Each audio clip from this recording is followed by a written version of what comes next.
বর্তমানে আমরা এমন একটি পরিস্থিতিতে আছি, এমন এক সময়ের মধ্যে আমরা বিরাজমান, যে সময়টা অত্যন্ত নাজুক সময়। আপনারা যারা পড়াশোনা করেছেন, কলেজ লেভেলে হোক মাদ্রাসার লেভেলে হোক, ইতিহাস আমরা অনেকে পড়ছি। ইতিহাসের মধ্যে একটি বিষয় আছে, একটি অধ্যায় আছে, আইয়ামে জাহিলিয়াতের যুগ। পড়ছেন না ভাই? যেটাকে বলা হয় অন্ধকারের যুগ। যেই যুগে বাবা নিজের জীবন্ত কন্যাকে মাটির মধ্যে ফুতে ফেলতেন, মাটি দিয়ে দিতেন। ওই রকম অসংখ্য ঘটনা আছে, যেগুলো বলতে গেলে অনেক সময়ের দরকার। একজন ব্যক্তি যখন তিনি তার ভুল বুঝতে পেরে রাসূল করিম সাল্লাল্লাহু আলাইহি ওয়া আলিহি ওয়াসাল্লামের দরবারে এসে যখন ইসলাম ধর্ম গ্রহণ করার জন্য আসলেন, আসার পরে তিনি তো তখনও সাহাবী হন নাই, ইসলাম ধর্ম গ্রহণ করার জন্য আসছেন মাত্র। আসার পরে নবীজিকে বলতেছেন, ইয়া রাসূলুল্লাহ, ইয়া হাবিবাল্লাহ, আমার জীবনে এমন এমন কিছু গুনাহ আছে, রয়েছে। ও নবী, আমি যদি কালিমা গ্রহণ করি, ইসলামের পতাকা তলে যদি আমি এসে যাই, আল্লাহ কি আমাকে মাফ করে দিবে? নবীজি বলেছেন, অবশ্যই। তোমার অতীত জীবনে যত গুনাহ আছে, তুমি কালিমার মালা তোমার গলায় পরার সাথে সাথে আল্লাহ তাআলা তোমাকে সব গুনাহগুলো মাফ করে দিবে। ওই ব্যক্তিকে বলতেছে, ইয়া রাসূলুল্লাহ, একটি গুনাহের কথা আমি কখনো বলতে পারি না, তো কি গুনাহ? সে বলতেছে, নবী গো, আমার কয়েকটি মেয়ে জন্মগ্রহণ করেছেন, আমি তাদেরকে জীবন্ত অবস্থায় ফুতে ফেলেছি, কিন্তু সর্বশেষ যে মেয়েটা, আমি ব্যবসায়িক যে কোনো একটা কাজের উদ্দেশ্যে আমি সিরিয়ায় যাব। আমার স্ত্রীকে বললাম, যদি তোমার গর্ভ থেকে ছেলে হয় তুমি তাকে লালন পালন করবে, তার যত্ন করবে, আর যদি মেয়ে হয় তাকে ফুতে ফেলবে।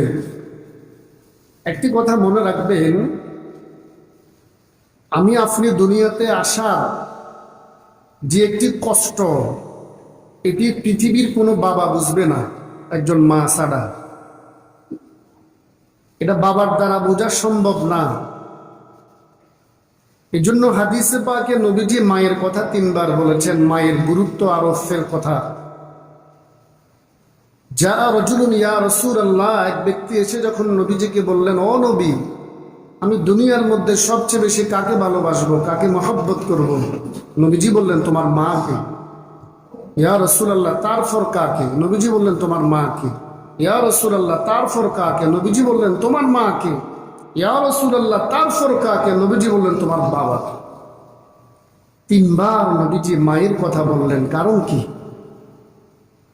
একজন মায়ের যে কষ্ট, এটা পৃথিবীর কোনো বাবা বুঝার আদৌ সম্ভব না। এজন্য রাসূল আকরাম সাল্লাল্লাহু আলাইহি ওয়া আলিহি ওয়াসাল্লাম বলেছেন, একজন মা যেদিন থেকে গর্ভবতী হয়, সন্তান দুনিয়াতে আগমন করার আগ মুহূর্ত পর্যন্ত দিনের বেলায় নফল রোজা রাখলে যে সওয়াব, রাত্রের বেলায় তাহাজ্জুদ নামাজ পড়লে যে সওয়াব, ওই মায়ের আমলনামার মধ্যে আল্লাহ রাব্বুল আলামিন ওই সওয়াবটা দিয়ে দেয়। কারণ কি? আজকে আমার বিষয় মা বাবার ফজিলত নয়,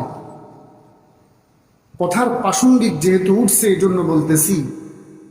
এক সাহাবী বলতেছে, ইয়া রাসূলুল্লাহ, আমার মা অক্ষম, হাঁটতে পারে না, উঠতে পারে না, বসতে পারে না। আমি আমার মাকে কাঁধে নিয়ে আমি হজ সম্পন্ন করেছি। ও নবী, আমি কি মায়ের ঋণ আদায় করতে পেরেছি? আল্লাহর হাবিব বলেন, ও সাহাবী, তুমি তোমার মাকে কাঁধে নিয়ে হজ সম্পন্ন করলা, তুমি কি তোমার মায়ের ঋণ শোধ করতে পারলা কিনা? সাহাবী রে, শুনো, একবার না, তোমার জীবনের গোটা জীবনটা যদি তোমার মায়ের কদমে কুরবান করে দাও, হাজারো বার যদি মাকে কাঁধে নিয়া তুমি যদি হজ পালন করো রে সাহাবি, মায়ের এক ফোঁটা দুধের ঋণ শোধ করা তোমার দ্বারা সম্ভব না। সুবহানাল্লাহ বলবেন না? হ্যাঁ, এমন কিছু মা আছে, এমন কিছু বাবা আছে সন্তানদের প্রতি জুলুম করে, আছে কি নেই? আপনি শুধু আল্লাহর কাছে দোয়া করেন। সাইয়েদনা আবি হুরায়রা নবীজির কাছে আসছে, মা মারছে। নবীজির কাছে যখন আসে কান্না করতেছে, নবীজি বলতেছে, আবি হুরায়রা কেন কাঁদতেছে? নবী গো, আপনার দরবারে আসি বিদায় আমার মা আমাকে মেরেছে, আমার মা মুশরিকা। তুমি কি তোমার মায়ের বিচার নিয়ে আসছো? না ইয়া রাসূলুল্লাহ। কেন আসছো? ও নবী, একটু আমার মায়ের জন্য হেদায়েতের জন্য দোয়া করেন। আল্লাহর হাবিব হাত উঠাইয়া দিলেন, দোয়া করা শুরু করলেন। সাইয়েদনা আবি হুরায়রা দৌড় দেওয়া আরম্ভ করছে। তিনি নরম প্রকৃতির মানুষ ছিলেন। অন্য সাহাবীরা পথের মধ্যে দৌড়লেন, আবি হুরায়রা কেন দৌড়াচ্ছ? আমাকে ছেড়ে দাও, আমার নবী আমার মায়ের জন্য দোয়া করতেছে। দেখি আমি বাড়িতে গিয়ে পৌঁছার আগে আমার মায়ের জন্য আমার নবীর দোয়া আগে পৌঁছে না আমি আগে পৌঁছাই। ঠিক দরজা যখন নক করলেন, অনেকক্ষণ পরে দরজা খুলে দেওয়া হলো। বৃদ্ধ মা চুল থেকে পানি জর্জর করে ফুটতেছে। সাইয়েদনা আবি হুরায়রার মা বলে, ও আবু হুরায়রা, তোমাকে মারার পরে কেন জানি আমার মনটা নরম হয়ে গেল। আমার ছেলে তো কোনো খারাপ মানুষের কাছে যায় নাই, আল্লাহ আমিন as-সাদিকের দরবারে গিয়েছেন, যিনি কখনো মিথ্যা কথা বলেন নাই। আজকে আমার দেশের কিছু কুলাঙ্গার আলেম নামের জালেম, তারা বলতেছে নবীজির নবুয়তের আগের জিন্দেগি অনুকরণীয় নয়। নাউজুবিল্লাহ বলেন, নাউজুবিল্লাহ। নবীজির নবুয়তের 40 বছরের আগের জীবনীটা অনুকরণীয় নয়। আমরা বলবো নবীজির জীবনের শুরু থেকে নবুয়তের আগ পর্যন্ত সব কিছু উম্মতের জন্য অনুসরণীয় এবং অনুকরণীয়। আবি হুরায়রার মা বলে, আবু হুরায়রা রে, তোমাকে মারার পরে আমার দিলটা কেন যেন উলটপালট হয়ে গেল।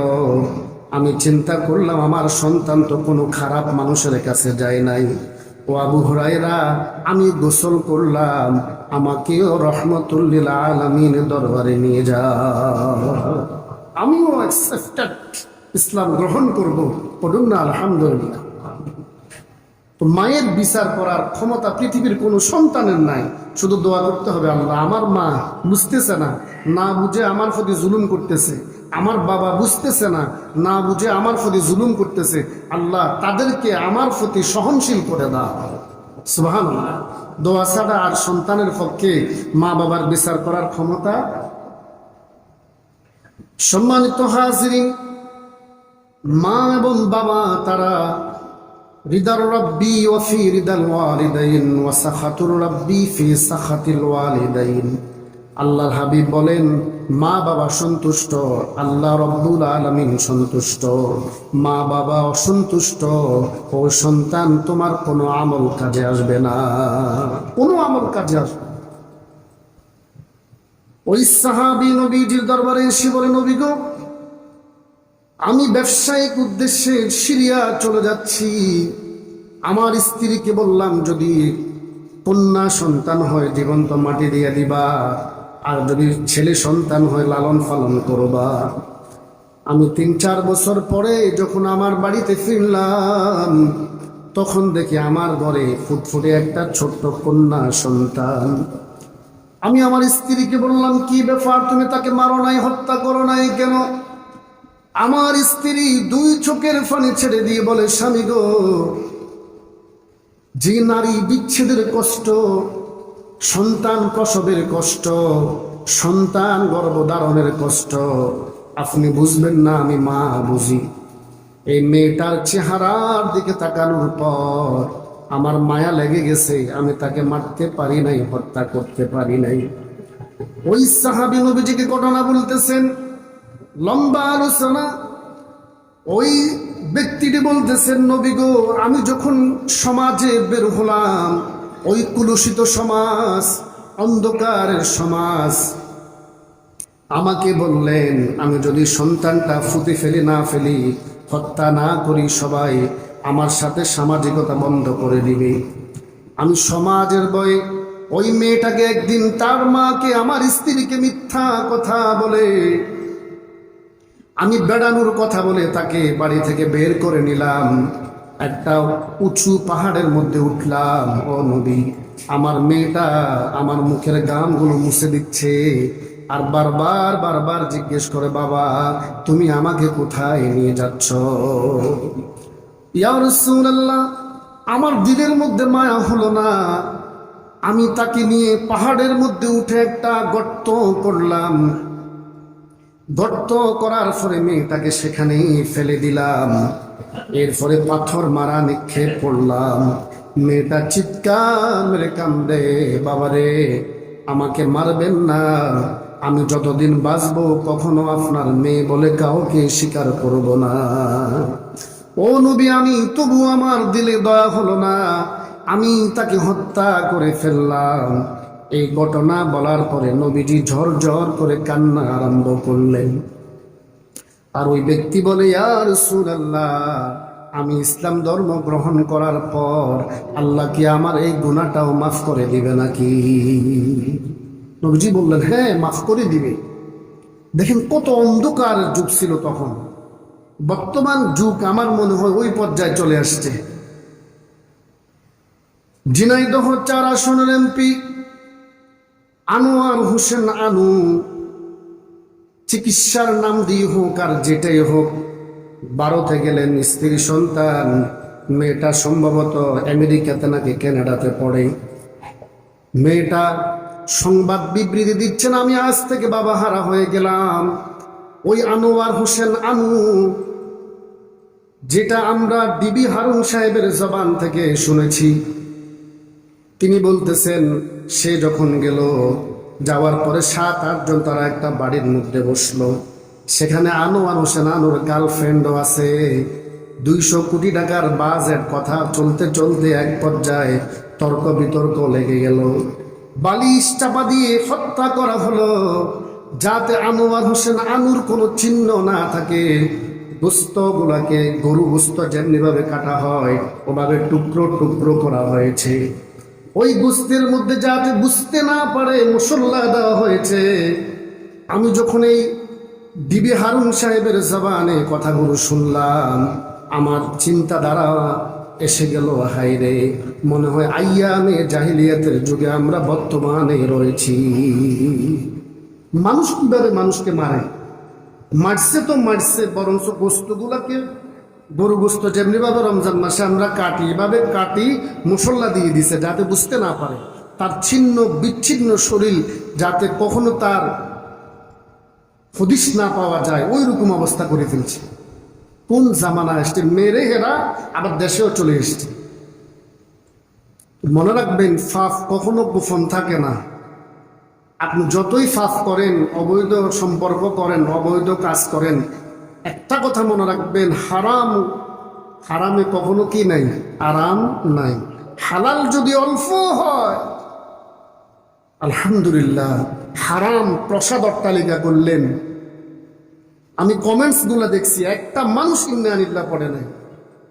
আরেকজন লিখছে, এ রাজনীতি করার চেয়ে রিক্সা চালিয়ে খাওয়া ভালো। আল্লাহ তাআলা আমার দেশটাকে হেফাজত করুক, সকলে পড়ে আমিন। এই জন্য আমি আইয়ামে জাহিলিয়াতের কথাটা বললাম।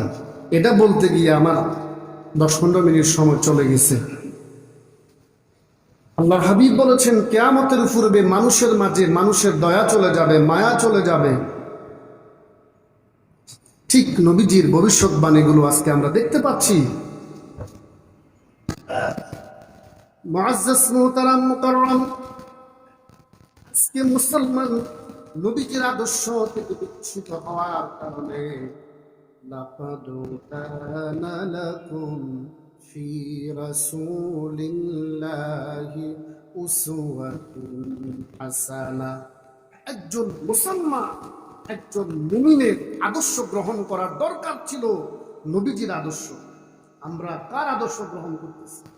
70, 80, 60, 55 বছর বয়স, এখনো ক্রিম শেভ করে তিনি, এখনো দাড়ি কাটে। মরণের ভয় কি আপনার নাই? এক মুষ্টি হওয়ার আগে দাড়ি কাটা হারাম কবিরা গুনাহ। প্রিয় মুআজ্জাজ মুহতারাম হাজিরিন, নবীজির আদর্শ থেকে বিচ্যুত হওয়ার কারণে আজকে আমাদের প্রতি আযাব, গজব, লাঞ্ছনা, গঞ্ছনা। আল্লাহ তাআলা নবীজির আদর্শ গ্রহণ করে মৃত্যুর আগ মুহূর্ত পর্যন্ত আমাদেরকে থাকার তৌফিক দান করুক, সকলে বলি আমিন। প্রিয় হাজিরিন, মদিনার জিয়ারত এটা হজের রুকনের মধ্যে নাই। হজের মধ্যে ফরজ 3টা। হজের মধ্যে কয় ফরজ? জোরে বলেন। 1 নাম্বার ইহরামের কাফট পরিধান করা। 2 নাম্বার 9 জিলহজের শবে সাদিক থেকে সূর্য ডুবার আগ মুহূর্ত পর্যন্ত এই সময়ের মধ্যে আরফাতের ময়দানে অবস্থান করা। 3 নাম্বার 10 জিলহজ থেকে 12 জিলহজের সূর্য ডুবার আগ মুহূর্ত এই সময়ের মধ্যে তাওয়াফে জিয়ারা করা, ফরজ তাওয়াফ। এই 3টা হলো হজের ফরজ। হজের মধ্যে ওয়াজিব হলো 6টা। হজের মধ্যে ওয়াজিব কয়টা? ব্যাখ্যা করব না, সংক্ষেপে বলি। 1 নাম্বার সাই করা। কি করা? হজের মধ্যে ওয়াজিব কয়টা? জোরে বলেন। ফরজ কয়টা? বলবেন কখনো? এখন বয়ান শুনলাম, তখন ভুলে গেলাম, কোনো লাভ আছে? শুনতে হবে, বুঝতে হবে, মানতে হবে। আল্লাহ তাআলা আমাকে সহ সকলকে আমল করার তৌফিক দান করুক, আমিন। হজের মধ্যে ওয়াজিব হলো 6টা। 1 নাম্বার সাই করা। আল্লাহ পাক রব্বুল আলামিন বলেন, ইন্নাস সাফা ওয়াল মারওয়াতা মিন শাআইরিল্লাহ ফামান হাজ্জাল বাইতা ফা'তামারা ফালা জুনাহা আলাইহি আন ইয়াতাওয়াফা বিহিমা ومن تطوع خيرا فإن الله شاكر عليم سبحان الله إن الصفا والمروة من شعائر الله صفا এবং মারওয়া পাহাড়ে যখন হাজী সাহেবেরা দৌড়ায়, আল্লাহ তাআলা বলেন এটার মধ্যে তাদের জন্য কল্যাণ আছে। কল্যাণটা কি? আপনি যখন দৌড় দিবেন, মা হাজারা যেমনিভাবে পানির জন্য দৌড়াইছে সাফা পাহাড় থেকে মারওয়াতে, আবার মারওয়া থেকে সাফা, এভাবে 7 বার আল্লাহ তাআলা একজন হাজির জন্য বাধ্যতামূলক ওয়াজিব করে দিয়েছেন, এই সাফা মারওয়া পাহাড়ে দৌড়াদৌড়ি করতেই হবে। এই দৌড়াদৌড়ি করলে হাজী সাহেবদের গুনাহ মাফ। আর সাফা পাহাড় একটু অংশ দেখা যায়, বর্তমান সরকার অনেক সুন্দর করছে, তবে পাহাড়ের একটু অংশ দেখা যায়। সেখানে দাঁড়ায় যখন দোয়া করিবেন, দোয়া কবুল। সেখানে দাঁড়ায় দোয়া করলে কি? দোয়া কবুল। আর জায়গাটাই তো দোয়া কবুলের জায়গা। কথা বলেন ঠিক কি না? আল্লাহ পাক বলতেছেন এটার মধ্যে দৌড়াদৌড়ির মধ্যে কোনো দোষ নাই, কোনো অপরাধ নাই, দৌড়াইবা গুনাহ মাফ। আর বাংলাদেশের পাহাড়গুলোর মধ্যে দৌড়াইলে কি গুনাহ মাফ হয়? আরো তো পাহাড় আছে। নবীজি বলেছেন 3টা পাহাড় জান্নাতি পাহাড়। কয়টা পাহাড়? একটা পাহাড়ের নাম হলো তুর সিনিন, যেটা কোরআনে আল্লাহ তাআলা বলেছেন তুর পাহাড়। নবীজি বলেছেন এই পাহাড়টি জান্নাতি। আরেকটা পাহাড়, যে পাহাড়ে অহুদের যুদ্ধ হয়েছে, অহুদের পাহাড়। আরেকটা পাহাড়, যে পাহাড়ে কোরআন নাজিল হয়েছে, জাবালে নূর। এই 3টা পাহাড় নবীজি বলেছেন জান্নাতি পাহাড়। এগুলোর মধ্যে দৌড়াইলেও সওয়াব হবে বলে নাই, কিন্তু সাফা মারওয়া পাহাড়ে যখন একজন হাজী দৌড়ায়, আল্লাহ পাক রব্বুল ইজ্জত ওয়াল জালাল বলেন আল্লাহ তাআলা বান্দার গুনাহগুলো মাফ করে দেন। হজের মধ্যে 6টা ওয়াজিবের মধ্যে 2 নাম্বার হলো মুজদালিফায় অবস্থান করা। আরফাতের ময়দানে আপনি যখন অবস্থান করবেন, 9 তারিখ সূর্য ডুবার পর মাগরিবের নামাজ সেখানে পড়া যাবে না।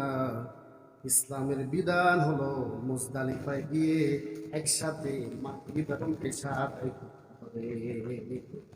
আপনি যদি তখন আমাদের দেশের ফাজিল সাহেবদের মতো যদি ফতুয়া দেন, কেন মাগরিবের ওয়াক্ত হয়ে গেছে, আমি এখান থেকে মাগরিব পড়ব, ইসলাম বলে না, এখানে মাগরিব পড়া যাবে না। কেন যাবে না? আমার নবী ওয়ামা আতাকুমুর রাসূল ফাখুযুহু ওয়ামা নাহাকুম আনহু ফান্তাহু। সূরা হাশরের মধ্যে আল্লাহ পাক বলেন, আমার রাসূল যা তোমাদেরকে দিয়েছে তা গ্রহণ করো, যা বর্জন করার জন্য বলেছে তা বর্জন করো। নবীজি যেটা করছে সেটাই ইসলাম, নবীজি যেটা না করছে সেটাই হারাম। আমার নবী আরফাতের ময়দানে মাগরিব পড়ে নাই, মুজদালিফায় গিয়ে মাগরিব এশা একসাথে করছে, সেটা শরীয়ত হয়ে গেছে। জি, ফতুয়া দেন আসেনি? ইহুদিদের দালাল গুলা থেকে মুসলমান সাবধান হন ভাই, আল্লাহর রাস্তা। সম্মানিত হাজরিন, মুজদালিফা অবস্থান করা 3 নাম্বার, কুরবানি করা। তামাত্তু এবং কিরান হজকারীদের জন্য হজ করা, কুরবানি করা ওয়াজিব। আর ইফরাদ হজ যারা করবে তার উপর কুরবানি ওয়াজিব। আর আমাদের দেশের মুসলমানেরা যারা বেশিরভাগ তামাত্তু হজ আদায় করে, এজন্য হজের মধ্যে ওয়াজিব হলো একজন হাজী সাহেবের জন্য কুরবানি করা। কি করা? কুরবানি করা। সম্ভব যদি হয় নিজে হাতে করা, নাইলে টাকা দিয়ে দে মুআল্লিমকে, সে যদি না করে তার ব্যাপার, আপনার হক আদায় হয়ে গেছে। 4 নাম্বার, মাথা মুন্ডন করা। কি করা ভাই? মাথা মুন্ডন করা। যে চুল চুল চুল কাটা, হজের মধ্যে সামান্য কাটলে হবে না, পুরো মাথা হজ সম্পন্ন করার পরে আপনাকে মাথার চুলগুলো ফেলে দিতে হবে।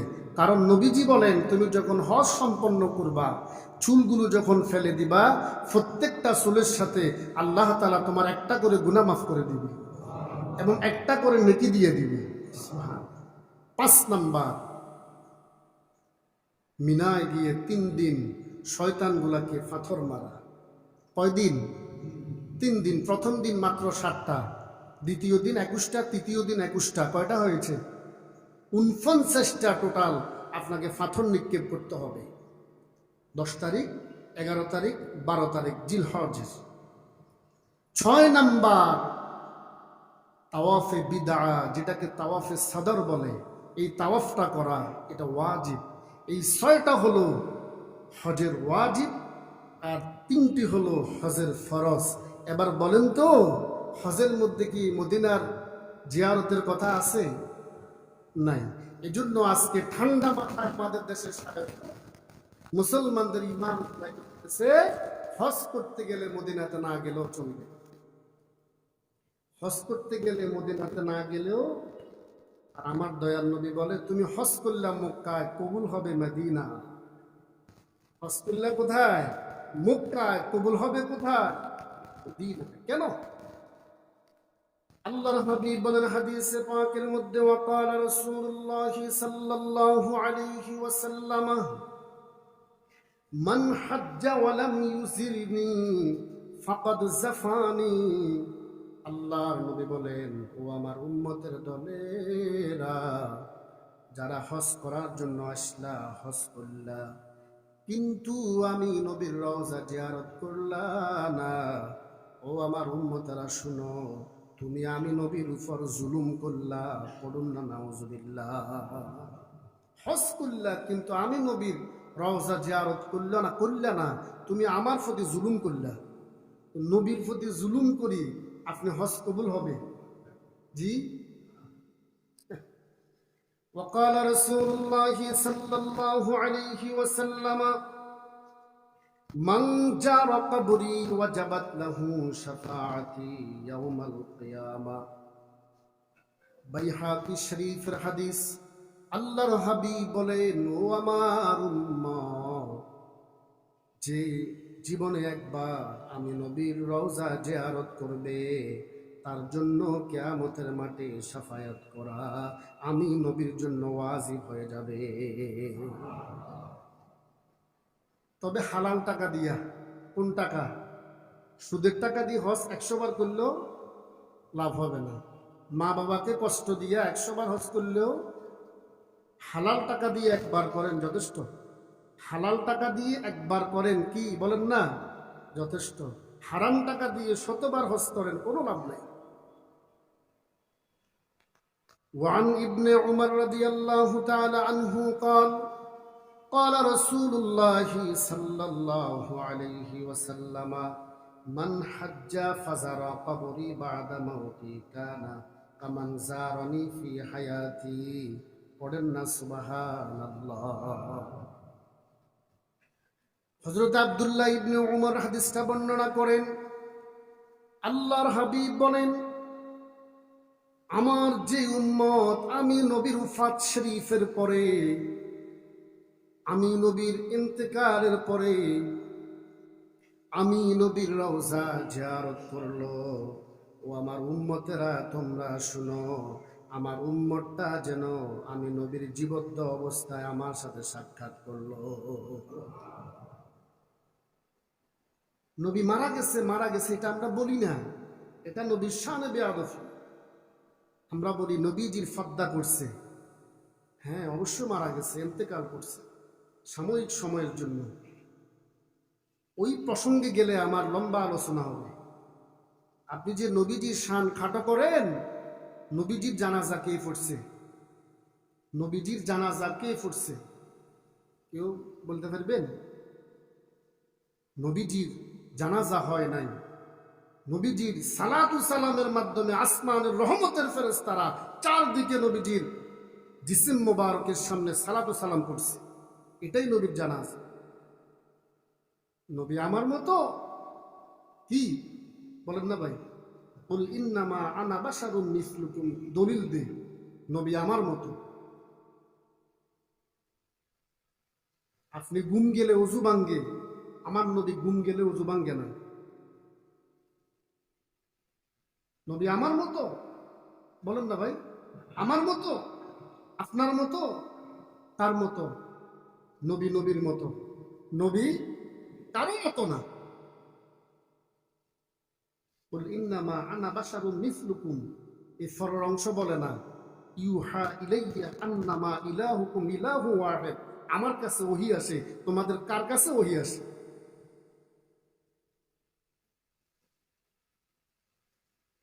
জিব্রাইল অসংখ্যবার জমিনে আগমন করছে। কোন নবীর কাছে 9 বার, 10 বার, 13 বার, 15 বার, মুসা নবীর কাছে 70 বার। আমার নবীর কাছে জিব্রাইল আমার নবীর হায়াতের জিন্দিগিতে 24,000 বার আসছে। কেমনি নবীর শান খাটো করে?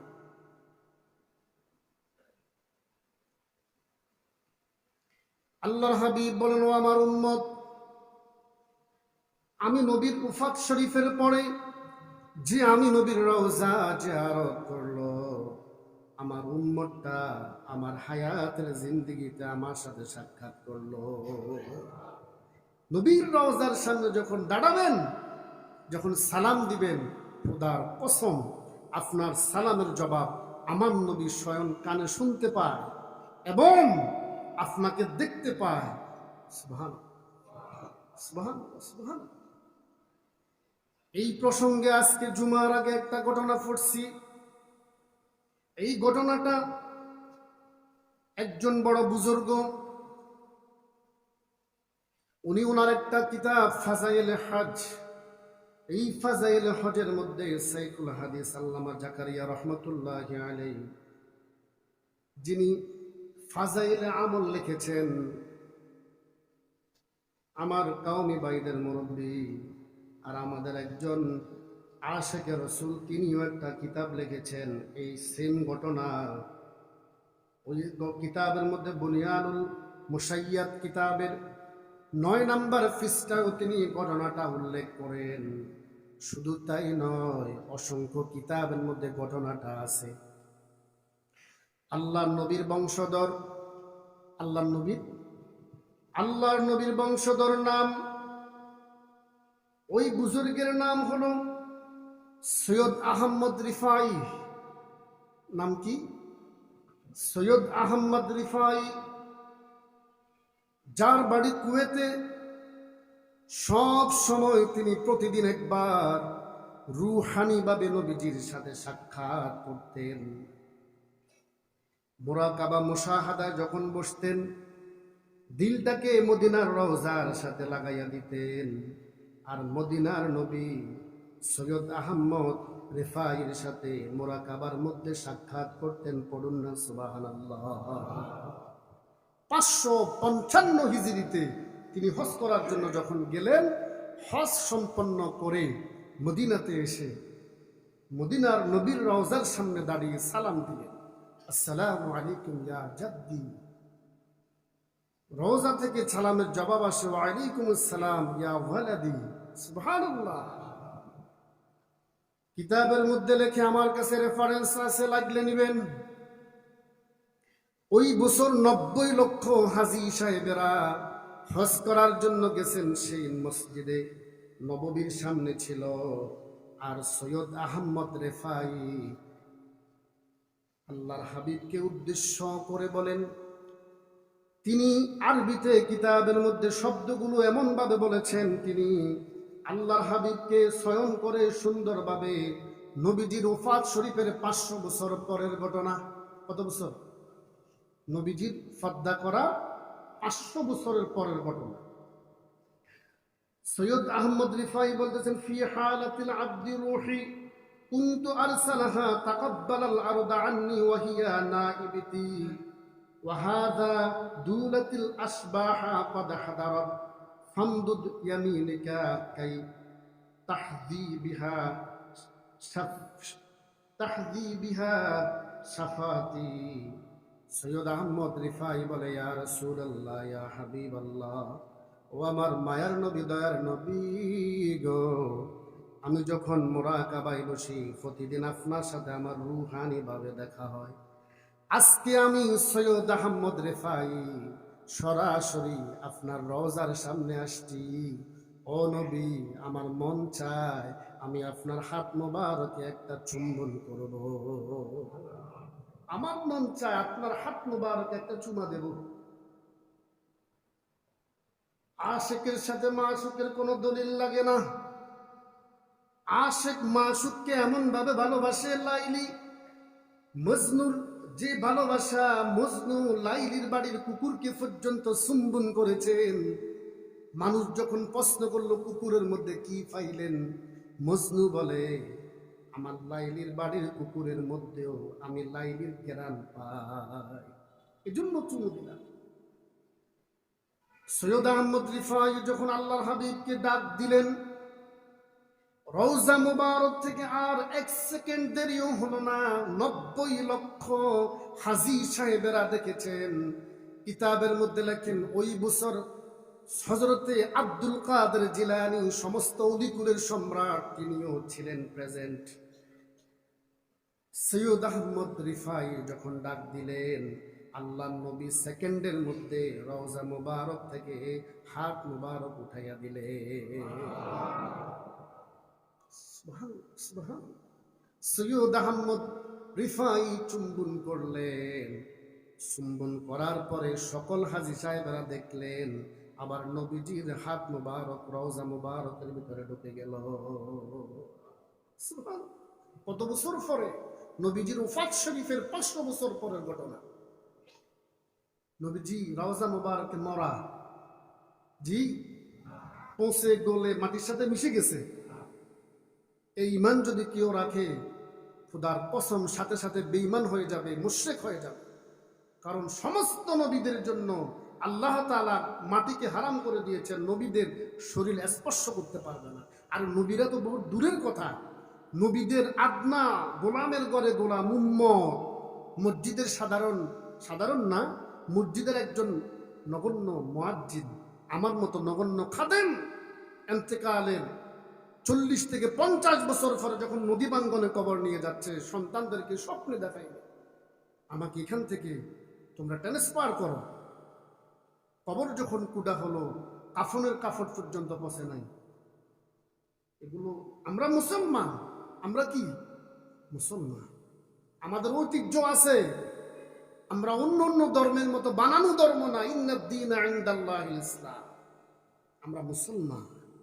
আমাদের ঐতিহ্য আছে, একটা দুটা না, হাজার হাজার এরকম ঘটনা আছে। ইসলাম হক ছিল, আছে, কিয়ামত পর্যন্ত থাকবে। ইসলামের বাতি যারা নিবানোর জন্য চেষ্টা করবে, মৃত্যুর পর মানুষ ইন্না লিল্লাহ পড়বে না। এত সহজ না। আল্লাহ আসেনি? নাই মনে হয়। আল্লাহ তাআলা আমাদেরকে বুঝার তৌফিক দান করুক, আমিন।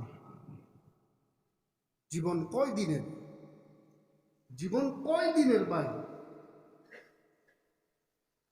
মেহরাব থেকে উঠে যে আমি খুতবা পড়বো, এই ক্ষমতা আমার আছে?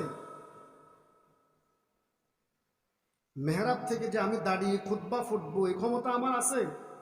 কিসের অহংকার, কিসের বাহাদুরি? وقال رسول الله صلى الله عليه وسلم أكثر الذكرى هذه من لذات الموت। তোমরা এমন ভাবে মৃত্যুকে স্মরণ করো, কেননা মৃত্যু দুনিয়ার সব স্বাদগুলাকে ধ্বংস করে দে। শুধু একটা আজকে বয়ান থেকে একটা আমল শিখেন, নবীর মোহাব্বত। অন্য আমল যদি কমও থাকে, ইনশাআল্লাহ আমার নবী যদি সাফায়াত করে, আলহামদুলিল্লাহ। তবে নামাজ ছাড়া যাবে? নবীর মোহাব্বত কি মুখে মুখে? ওই যে বললাম 50-60 বছর বয়স হয়ে গেছে, এখনো দাড়ি কাটে। সে যদি বলে আমি সুন্নি, নবীকে মোহাব্বত করি, হইল ভণ্ড। নামাজ পড়ে না, গাঞ্জা খায়, চুল লম্বা লম্বা, সে যদি বলে আমি আশেকে রসুল, আশেকে ভণ্ড। একক তো নামাজ পড়ে না, জামাত তো দূরের কথা। হ্যাঁ, নবীজি বলেছেন এমন একটা যুগ আসবে, দেখতে একেবারে বেশভূষা সুন্নত আছে, কিন্তু ভিতরে গোস্তা কি আছে, ওরকমও আছে। আল্লাহ তাআলা আমাদেরকে ওই সকল দোকাবাজ থেকে আমাদেরকে চিনতে হবে, জানতে হবে, বুঝতে হবে। কথা বলেন ঠিক কিনা? মুআজ্জাজ মুহতারাম, সহিহ আল বুখারীর বর্ণনা, আল্লাহর হাবিবের মোহাব্বত, আল্লাহর হাবিবের ভালোবাসা কেমন জিনিস। وعن أنس رضي الله تعالى عنه قال قال رسول الله صلى الله عليه وسلم لا يؤمن أحدكم حتى أكون أحب إليه من والده وولده والناس أجمعين। সাইয়েদনা আনাস রাদিয়াল্লাহু তাআলা আনহু হাদিসটা বর্ণনা করেন। আমার নবী বলেন, আমার নবী কার নবী? সবাই আমার নবী বলেন, আমার নবী কার নবী? নবীজি বলেন লা ইউমিনু আহাদুকুম হাত্তা আকুনা হাব্বা ইলাইহি।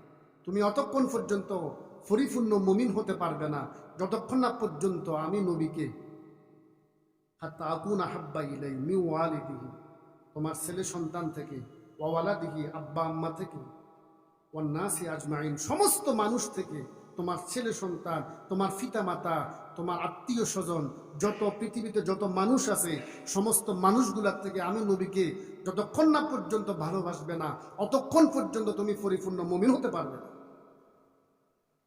সাইয়েদনা উমর রাদিয়াল্লাহু তাআলা আনহুকে আল্লাহর হাবিব একদিন প্রশ্ন করলেন, ও উমর, তুমি আমাকে কেমন ভালোবাসো?